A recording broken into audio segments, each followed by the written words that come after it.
So ayun, good morning, good afternoon, good evening po sa inyo lahat mga kalingap, no? Ito muli ang inyong lingkod, Batang LU. At matutunghayan naman po natin ngayon ay ang plano ni Kuya Bal para kay Biancy, ano? Dahil gusto niyang regaluhan itong si Biancy ng motorsiklo o kaya naman ay e-bike, depende po sa magugustuhan ni Biancy at kung ano yung mas babagay sa lugar ni Biancy, kung yung e-bike nga ba or di gasolina na motorsiklo. So, ang ginawa muna ni Kuya Bal, mga kalingap, ay ang nag-canvas po siya at tiningnan kung ano yung mga pwedeng pagpilian. Nag-canvas po siya ng mga sari-saring e-bike at nag-canvas din siya ng motorsiklo na ang ano po yata ay Yamaha MIUI. Ayun. At babagay nga ba lahat ang mga ito kay Biancy? Malalaman po natin mamaya. Samahan po natin si Kuya Bal sa, sa pag-canvas. Ayun po yung maganda kay Kuya Bal kasi hindi lang siya basta nagre-regalo, kundi nagka-canvas muna and then papakita dun sa reregaluhan niya or itatanong sa reregaluhan niya kung alin ang mas magugustuhan. Para naman po siguro hindi masayang yung regalo. At being practical, kung ano po talaga yung mas karapat dapat at mas nababagay sa lugar ni na Biancy. So, samahan po natin si Kuya Bal. And before that, guys, patuloy po nating suportahan palagi ang buong Team Kalingap sa pangunguna ni Kuya Bal Santos Matubang, Ate Erna Vlogs at syempre si Kalingap Prab po. So, tara, samahan niyo po ako. Cause I don't give a fuck what you say. Ganito po, mga Kalingap po. Tsuran mo. Wow, ganda. Pink. Pambabae talaga. Ha? Ha? 4,000? No need license to? Kailangan license yan. So, no need license po. Ito po, mga Kalingap po. Walang gasolina to. Mga ilang oras yan, tumatakbo sa kusada. Ito sir, nag-range po siya ng 60 to 70 kilometer po. 60. Ganda guys, kasi siguro nga mas para sa akin mas babagay ito kay Biancy itong mga 4 wheels kasi mas delikado naman kung 2 wheels yung sa kanya. Una-una parang hindi po yata siya nagmumotor talaga kasi alam naman na natin na wala naman sila motorsiklo po And then regarding sa gasolina, walang gasolina po ito. So hindi na po siya from time to time nagkakarga ng gas at malaking gastos po dahil napakamahal ng gasolina. Mas mura po yung mag-charge na lang sa kuryente po, At ang kagandahan po dito, guys, 60 to 70 kilometers yung niya. Kaya niyang takbuhin bago malobat or bago mag-recharge po ulit, So, kasya na yun siguro na yun, na pang isang linggo na service or twice a week lang siyang mag-charge, Depende po kung gagamitin lang niya na pang service sa school, papasok at pauwi po, So, yan, tuloy po natin. 70 kilometers.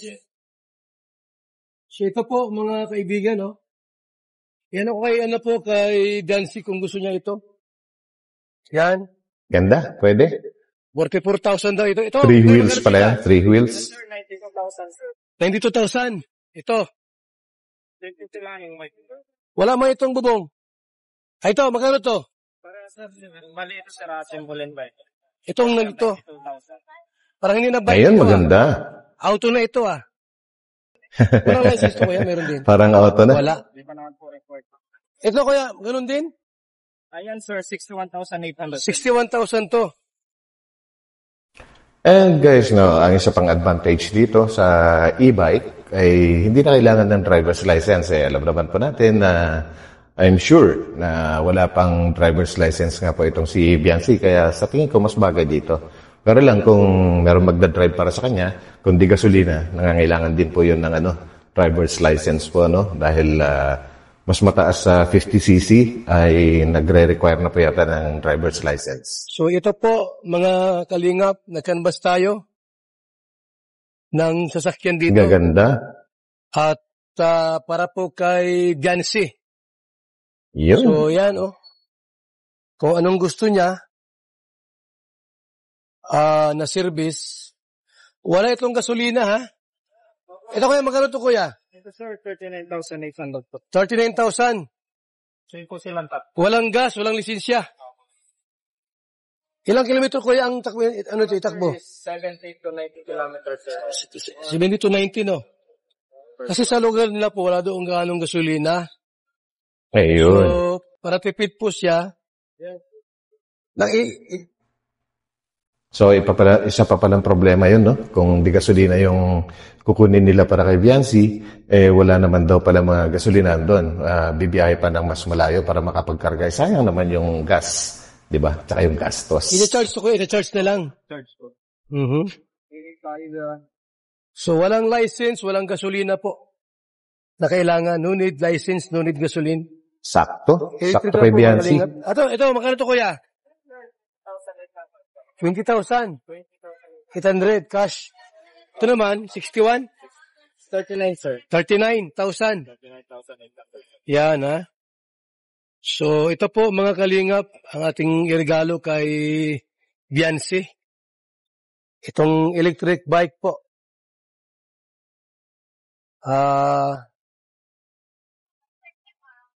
Kung sa anong gusto niya, motor talaga o itong electric bike.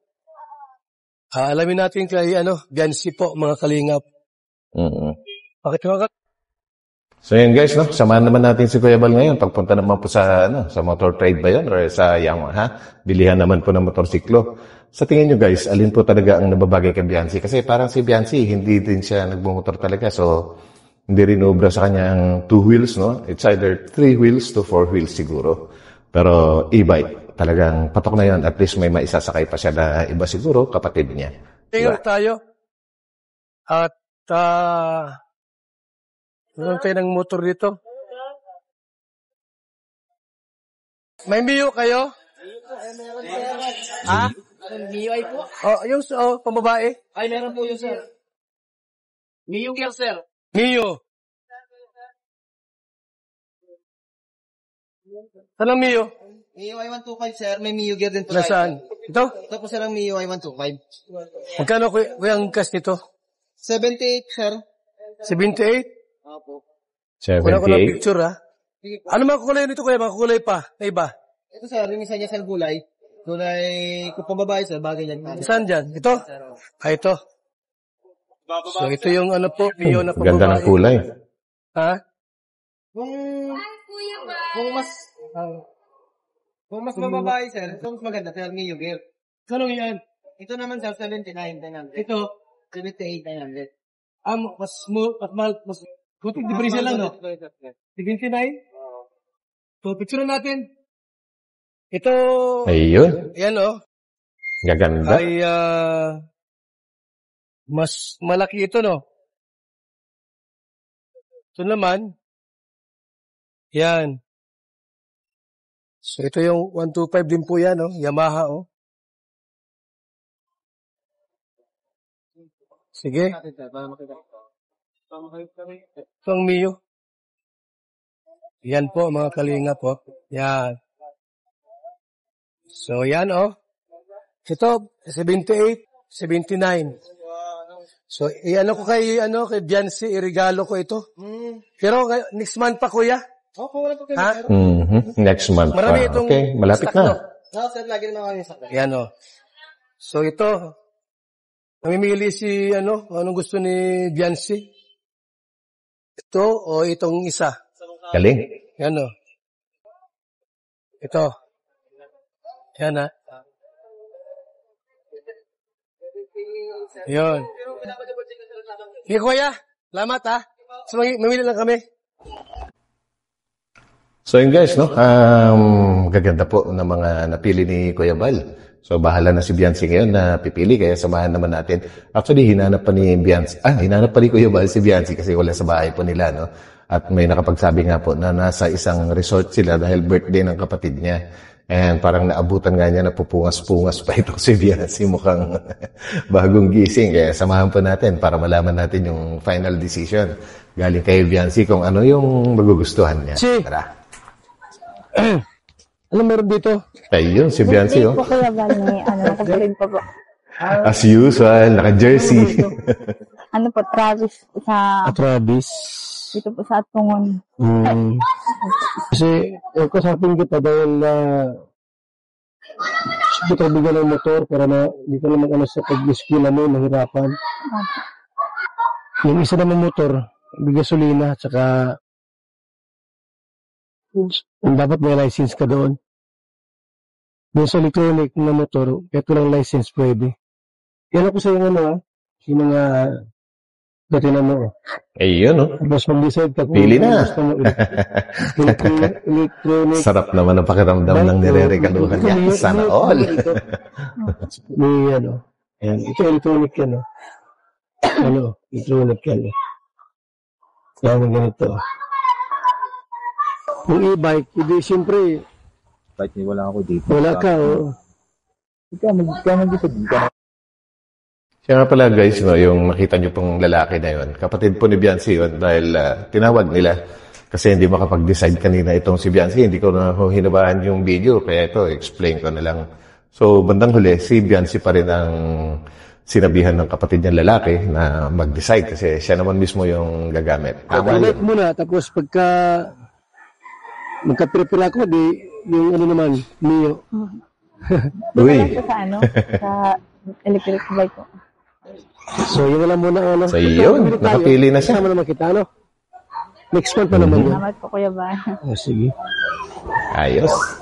Okay na. Bigyan kita na pang ano mo. Ano po kayo paso? Bigyan kita ng baon mo. Para naman hindi ka mahusay ng pang-baon. Meron pa naman po, Kuya. Meron pa po. Meron pa po. Kahit pa meron. Wala, kahit mo. Thank you po, Kuya Bal. Para di ka ba Bait ni Kuya Bal. Salamat po. Ha? Sige. Ano po, punta po muna kayo dun, magkain po muna. Ngayon, nagkain na kami. Doon. Dala kami ng binalot. Kasama ko. Maalis na rin kami. Ha, Biancy? Opo, salamat po, Kuya Bal. Ha, sige. Opo, salamat po.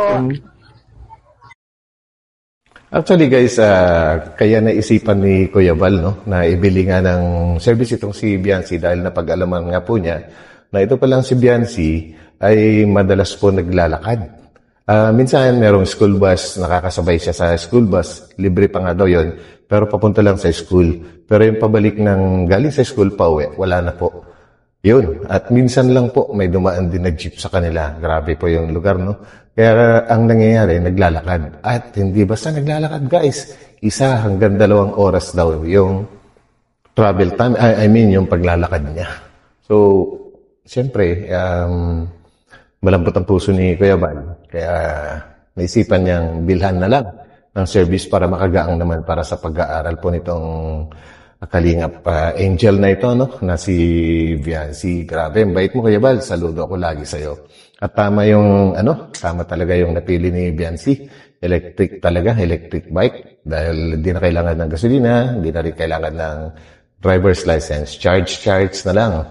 So yan guys, maraming salamat po sa pagsama niyo sa akin dito sa vlog na ito. Maiksing update lang dahil nakakatuwa naman po na magkakabike na si Biancy. So, see you ulit guys sa aking susunod na upload. God bless at kita-kita pa tayo. Bye.